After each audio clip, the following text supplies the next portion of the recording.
Bom, vamos lá. Por que os ensinamentos de Jesus, eles são palavras da vida eterna?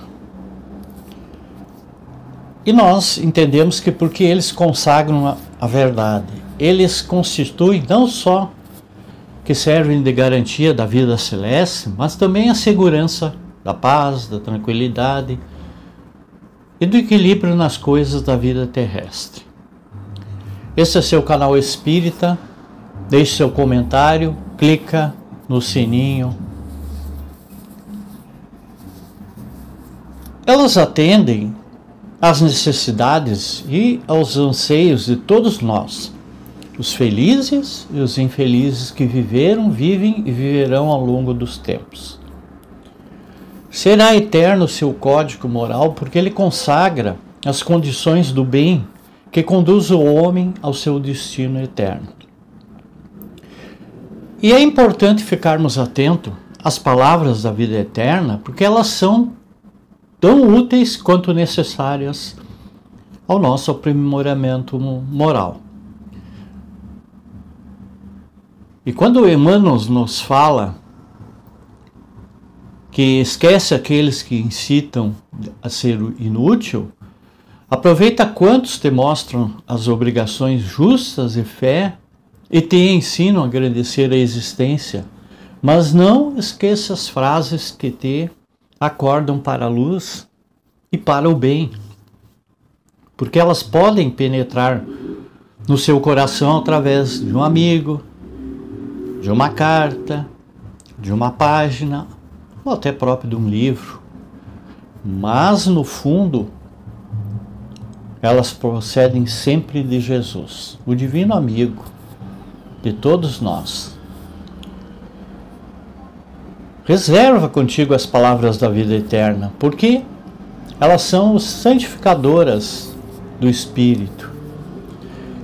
E na experiência de cada dia, e sobretudo, o nosso seguro apoio mental, nas horas difíceis das grandes renovações, é que na sua linguagem, Cristo ele sempre se pareceu a muitos aprendizes. Difícil de entender e estranha. E muita gente escuta a Boa Nova ou o Evangelho, mas não lhe assimila esses ensinamentos. Isso ocorre a muitos que seguem o Evangelho, porque se utilizam da forma mental em outros setores. Ou seja, eles creem vagamente nesse socorro celeste nas horas de amargura, de dificuldades, mostrando, porém, um absoluto desinteresse ante o estudo e ante a aplicação das leis divinas. Porque nem sempre nós revelamos disposição para renunciar às permanentes exigências do mundo e seguir Jesus, né? O apego a bens e a posições, elas ainda exercem um poderoso efeito sobre o nosso espírito. O amor aos bens terrenos, ele constitui um dos mais fortes obstáculos ao nosso adiantamento moral e espiritual. E pelo apego à posse de tais bens, nós destruímos as nossas faculdades de amar com as aplicações de todas as coisas materiais.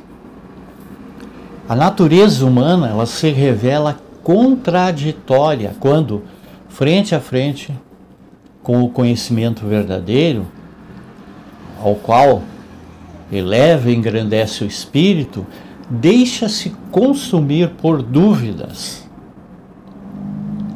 enredando-se nas malhas desses conflitos existenciais. De um lado fica evidente o desejo de seguir o bem, de envolver-se com ele, mas em razão da escassez de fortaleza moral, a pessoa ela não consegue pôr em prática esses impulsos da vontade. Esta é a causa da maioria dos processos de fuga.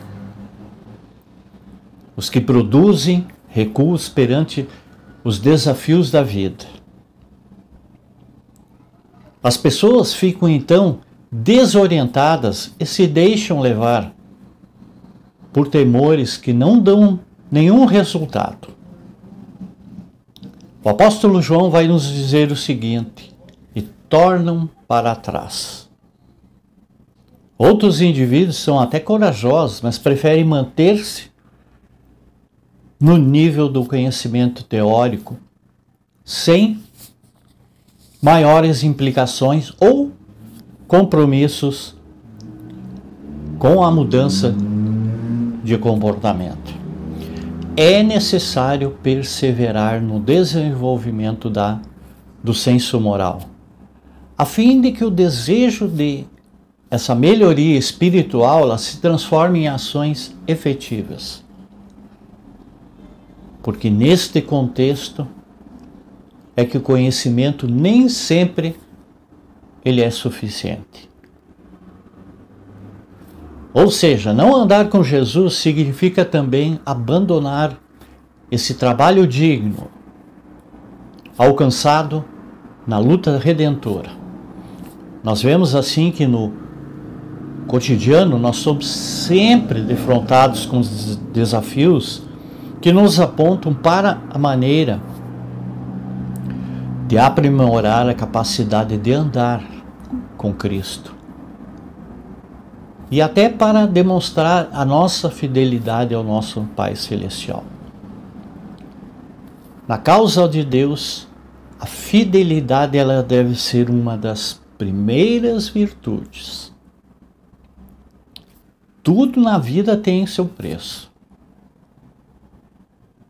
Se nós vacilamos, receosos diante das bênçãos do sacrifício e as alegrias do trabalho, nós temos que meditar nos tributos que a fidelidade do mundo exige.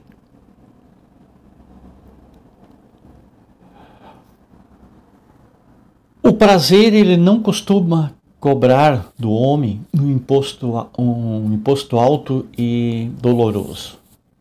Andar com Jesus é, portanto, uma decisão séria, pessoal, que não se pode e não devemos transferir para ninguém.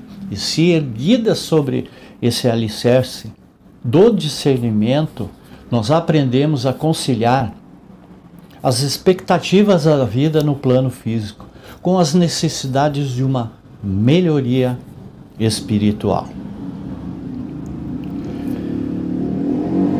Desculpe o barulho.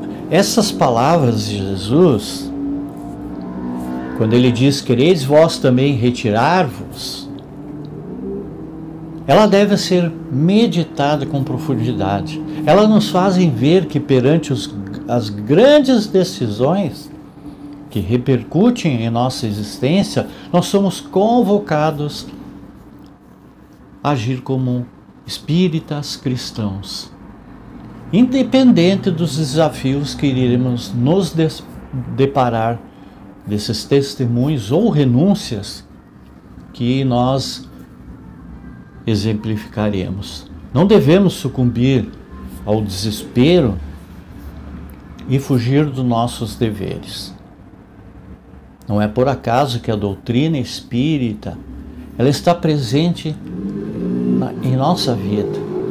Quando Jesus afirmou em outra oportunidade, quando ele disse, e a qualquer que muito for dado, muito será pedido.